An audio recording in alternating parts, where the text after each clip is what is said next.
"That's him, Mama. That's the doggy who bit me." A soundless gasp ran through the courtroom. Amira's tiny finger shook as she pointed.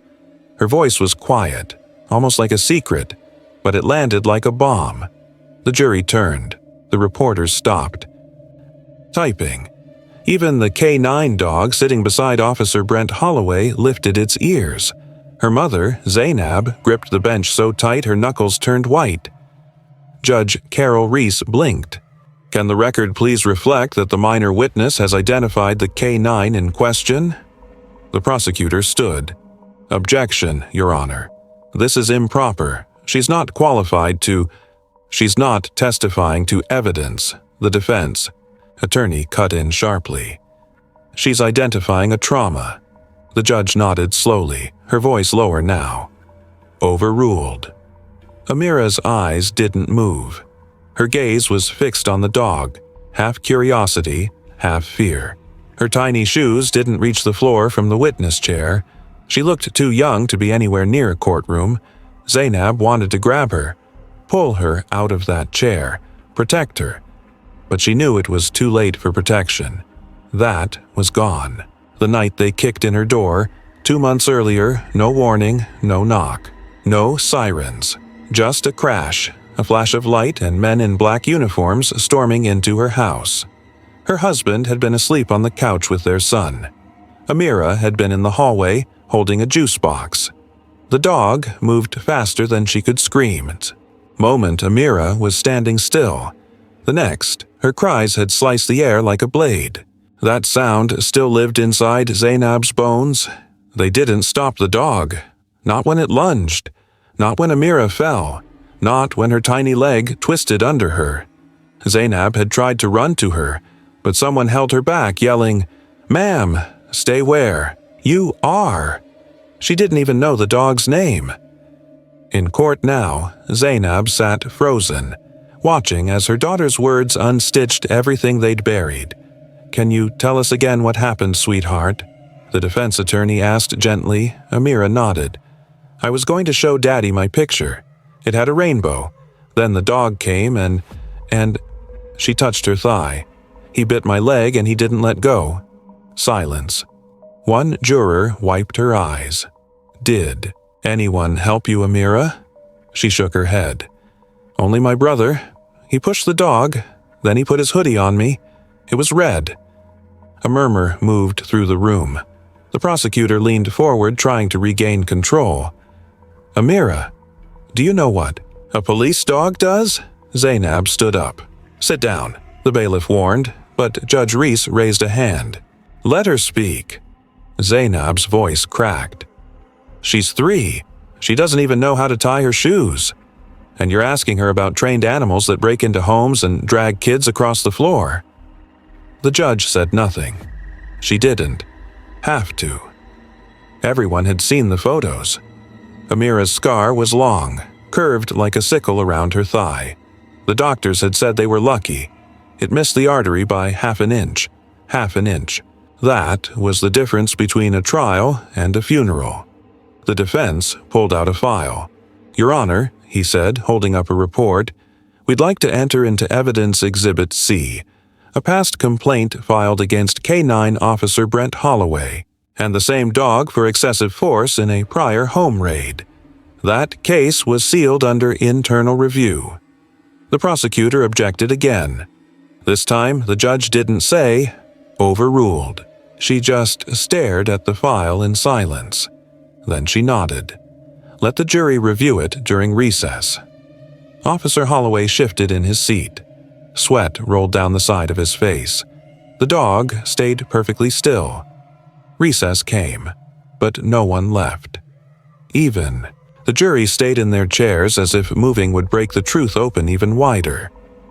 The reporter from Channel 9 whispered, "We've never had a child point out a police K9 like that before.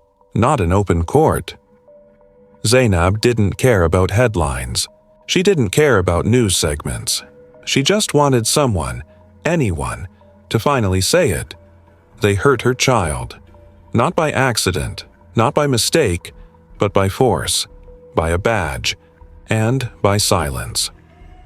Outside the courtroom, a man in a plain blue suit waited. He had a file under his arm.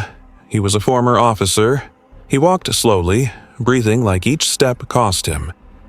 He approached the defense team. "I saw the story on the news," he said. "That dog, he was flagged in 2020, bit another kid during a training error. They buried it. I have proof."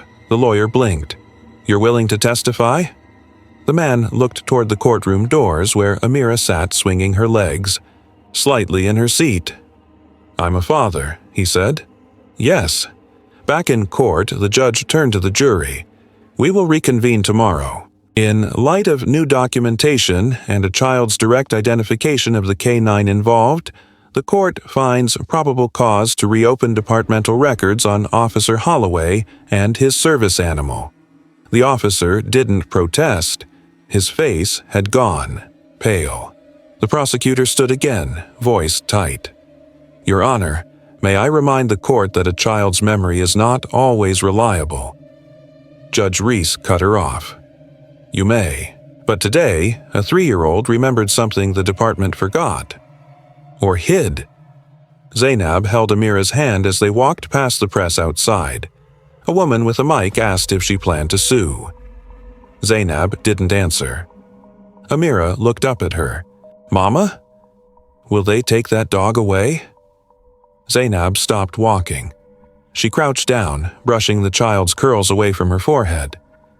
"I don't know, baby," she whispered. "But they're finally listening. And for the first time in weeks," Amira smiled. "He was sleeping. They kicked the door in. They didn't knock. Isaiah said it like he had to, like if he didn't, it would keep burning inside him. He was 15, shoulders tense, voice quiet. But when he spoke, the entire courtroom leaned forward. No one interrupted him. No one could. Judge Reese raised her eyebrows. "Mr. Isaiah Hussein, please repeat what you just said for the court." Isaiah swallowed. "My dad was asleep on the couch. I was on the floor. Amira was walking down the hallway. Then we heard a crash and the door just exploded. No one knocked. They just came in with the dog and everything." Zainab blinked rapidly from the gallery, tears forming but not falling. Not yet. The jury listened as if their own lives had paused. "And what happened after that?" the defense attorney asked. Isaiah's hands trembled. "I screamed. My dad jumped up. He said, 'Don't shoot.' He had his hands up, but they didn't stop. The dog went straight for Amira." "Did the dog bite her before or after the officers gave a command?" He stared ahead. There was no command. That was it. That one sentence rewrote everything. Until now, Officer Holloway's defense had leaned on unforeseen resistance, on rapid escalation, on Amira being too small to see clearly in the chaos. But Isaiah had just pulled the curtain back. "Permission to submit this into evidence," the defense said, holding up a flash drive. "Footage from a neighbor's Ring doorbell camera, anonymous submission, time-stamped the night of the incident." The prosecutor's eyes widened. "Objection, Your Honor. We've had no opportunity to verify the source." Judge Reese cut her off. "You've had months to find it yourself. Objection overruled. Play the footage." The screen lit up. The courtroom fell so quiet you could hear the static from the audio. A still image, a dark street, quiet, then boom. The front door of the Hussein home blasted inward like a war zone. Officers rushed in, no knocking, no calling out. One, then two, then the K-9 handler. The dog ran ahead of them. A small figure appeared in the hallway, Amira, then screaming. The video didn't show what happened inside, but the next image did. Isaiah carrying his little sister out. Her leg, wrapped in his hoodie, blood soaking through, her head resting on his chest. He wasn't crying. He was running. Zainab covered her mouth. A juror looked away. Even Officer Holloway blinked rapidly, as if finally seeing what he had done. Isaiah kept his eyes forward, even as the courtroom buzzed. "My dad never fought back," he said. "He just kept yelling, 'That's my daughter.' But they pushed him down. They handcuffed him like he was a criminal. And Amira, she just kept saying, 'It hurts, it hurts.'" Over and over. Did the officers try to stop the dog after it bit her? Isaiah shook his head. "No. I had to pull her away. That's why I wrapped my hoodie around her. I didn't want her to see her own leg." Tears were no longer silent in the courtroom. Even the judge seemed to breathe slower. Then a quiet knock at the side entrance. A man in a gray blazer entered, holding a sealed envelope. The defense attorney met him mid-step, took the envelope, and turned back to the judge. "Your Honor, we've just received sealed departmental records from a confidential source. Internal investigations into Officer Holloway's K-9 unit. Multiple reports, all closed without action. One, dated just 7 months before this incident, involves the same dog biting a 6-year-old boy during a neighborhood check." Gasps. The prosecutor stood. "This is outrageous." Judge Reese held up a hand. "Do you have any documentation to refute these claims, Ms. Grant?" "No, Your Honor, but this is inadmissible. You may file a motion to suppress later. For now, the jury will." "Hear the truth." Zainab grabbed her chest, steadying herself. She knew. She always knew this wasn't the first time. You don't train animals to protect people by letting them attack babies. She looked at Isaiah. He sat taller now. Not because he was proud, but because someone finally believed him. The courtroom buzzed louder. One reporter whispered, "If this keeps unraveling, Holloway's not just losing his badge. This whole raid unit's in trouble." The judge called for silence. Then she looked at Officer Holloway. "Officer, would you like to explain these records?" He opened his mouth, closed it, swallowed. "I don't remember that report," he said. "You were the lead signatory," the judge replied calmly. "And the handler." Silence. No one said it, but everyone heard it. He lied. Isaiah stepped down from the witness box. Before he reached his seat, he turned back. His voice was just loud enough. She screamed for help. Nobody stopped him. He let the dog bite her again. Zainab clutched her stomach. Her body shook. Her baby boy had protected his little sister and then walked into a courtroom and did it again. Not with fists. With the truth. As court adjourned. For the day, the jury sat still, like they didn't want to leave. Like stepping outside would mean stepping back into a world where this could happen again. Judge Reese stood slowly. This court is now in possession of evidence suggesting departmental misconduct, fabricated reports, and possible suppression of child harm by law enforcement personnel. A formal investigation will proceed in tandem with this trial. Reporters bolted from the courtroom. Phones rang. Cameras flashed. But Zainab stayed sitting.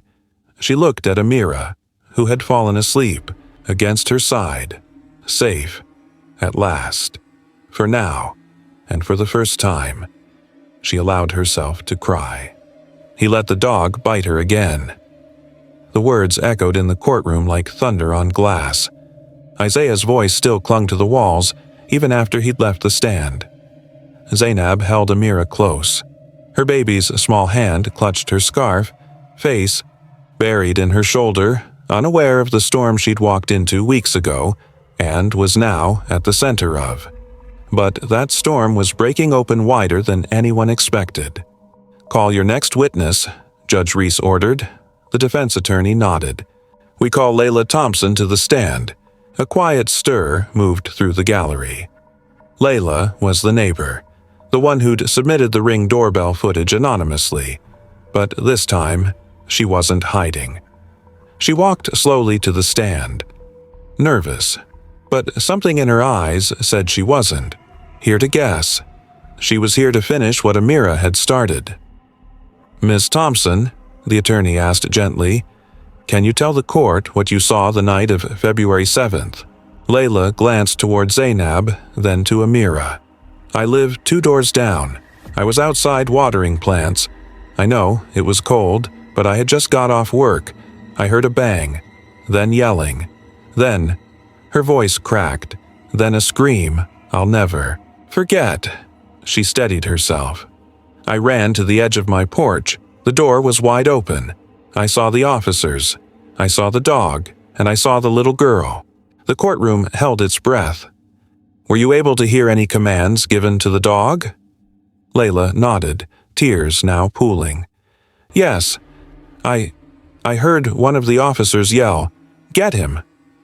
But there was no him. There was just that baby. A hush fell over the room. You're certain? She didn't blink. Twice. He yelled it twice. Once before the dog lunged, and again after the child had already fallen. The prosecutor shot up. Objection. This is speculative, Your Honor. She's not trained in canine operations. She has ears, Judge Reese said flatly. Overruled. Layla looked at the jury. I saw the dog bite her, and I saw him not stop it. The leash wasn't pulled. He didn't yell, "Stop." He watched. Silence again. Outside the courtroom, the city wasn't silent. A crowd had gathered, small at first, just a few holding posters with Amira's name. Then larger, students, nurses, a few veterans, holding signs like, "Her name is Amira." No, more K9 cover-ups. Children aren't collateral. Inside, the judge called for the next witness. Officer Brent Holloway. He walked to the stand slower than before. A man aging under pressure. The once proud handler now looked like he was dragging his own conscience behind him. He sat, cleared his throat, tried to sound steady. The defense attorney didn't speak. He just pressed play on another clip, new footage, this time body cam audio from Officer Martinez, Holloway's partner. The moment played. You sure you saw a weapon? I saw something move. Let the dog check. That's a baby, Brent. Hold him, hold him. The footage froze. The courtroom didn't move. Did you hear that, Officer Holloway? The defense asked. He nodded slowly. Why didn't you stop the dog? No answer. Did you see the child? His mouth opened, but no sound came. Officer, did you see her? A pause. Then, I didn't expect a child to be there, he said. And after you saw her, another pause. I didn't process it in time. You gave a second command. We have the recording. You said, "Get him," again. Who was the him? The officer's hands clenched. I panicked. That wasn't the question. I thought the father was resisting. He had his hands up. I made a mistake. Mistake. That word. So light, so easy. But Amira still limped. And Isaiah still jumped at loud doors. And Zainab still woke up with her fists clenched and no breath in her lungs. Let me ask again, the defense said, stepping forward. Did you deactivate your dog after it bit Amira? Yes, the defense pulled out a folder. This report shows the bite pressure continued for 11 seconds after your deactivation. We had it verified by the manufacturer. Can you explain the delay? Officer Holloway blinked. I must have hit the button late. The timestamps say otherwise. So, did you deactivate it, or didn't you? He looked down. The court went still. Judge Reese leaned forward. You've been trained, Officer Holloway. 10 years in the unit. You've given seminars on handling. Are you telling this court your dog malfunctioned, or that you did? He didn't answer. Zainab gripped her daughter tighter. Amira was awake now. Eyes wide, but not afraid, just listening. A juror stood up, trembling. Your Honor, may I be excused? Are you unwell? The juror nodded. I have a daughter. I can't. The judge called recess. Outside, the protest had doubled. News anchors held microphones. Helicopters circled. The mayor's office issued a statement promising a review of K9 policies in light of disturbing developments in the Amira Hussein case. But Zainab didn't hear any of it. She sat quietly in the hallway, holding her daughter. Amira looked up. "Mama." "Yes, baby. Will the dog hurt other kids too?" Zainab froze, then pulled her closer. "I won't let him," she whispered, but inside her heart broke all over again, because she knew she wasn't the one in control. Not yet. It wasn't just Amira. There were others. We just never thought anyone would believe us. The woman stood up from the back row of the courtroom. She held a photo in her shaking hand. A little boy, missing 2 front teeth, smiling in a school uniform. His name was Elijah. He was 6, same dog, same officer. Gasps swept through the room. Zainab turned sharply in her seat. Another mother, another child, another wound. Judge Reese raised her hand. "Ma'am, please sit." But she didn't get the chance. A second voice stood up, then a third, then 5 more. Each held a photo. Some crumpled from age, others bent from years of hiding in wallets. All of them showed children, black, brown, poor, forgotten, and hurt. The courtroom shifted. No longer a trial, a reckoning. The prosecutor stammered. The defense lawyer stepped back from the podium. We weren't informed of." "These families are not on trial," Judge Reese interrupted. "They're witnesses to a larger truth." She turned to the jury. "This case is no longer about one dog, one officer, or one broken door. It's about a system that let this happen again. And again." Reporters bolted for the hallway. Outside, the crowd surged. Posters changed. Now they read, "We told you before. Believe the mothers. This is bigger than Amira." The judge turned to Officer Holloway, still seated. "Stand up." He rose, slowly. Pale, silent. "You are hereby suspended from all law enforcement duties effective immediately. This trial is adjourned until a federal review is completed. U.S. Department of Justice officials will take over investigative proceedings. Beginning now." Gasps again. This time, hopeful. Then the doors opened. Federal agents entered. Clean suits, stern faces, and folders, thick ones. The courtroom cleared, but no one left in silence. Everyone walked out with names in their mouths. Elijah, Marisol, Deshawn, Halima, Amira. Outside, as the sun sank low over the courthouse, Amira sat on the concrete steps with her brother. Isaiah handed her a juice pouch. She squeezed it carefully with her one good hand. She looked up at him. Are they going to stop the mean dog? He didn't lie. He didn't say yes. He just looked ahead. They'll try. Inside, Zainab sat alone in the empty courtroom. A federal investigator approached her. Young, black, sharp eyes. I want to say something, she said quietly. Zainab didn't speak. My brother was 12 when a cop said he looked too tall to be a kid. He didn't get bitten, but he doesn't smile in pictures anymore. Zainab closed her eyes. The agent handed her a card. I'm not here to say sorry. I'm here to find out how many more there are. If you can help, we need you.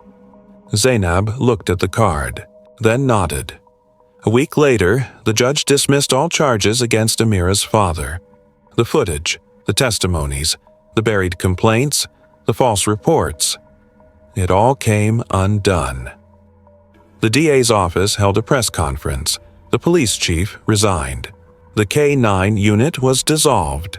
No fanfare, just accountability. Then came the moment Zainab didn't expect, a call from a trauma specialist. We have a trained therapy dog available, certified, non-aggressive. We'd like Amira to meet him.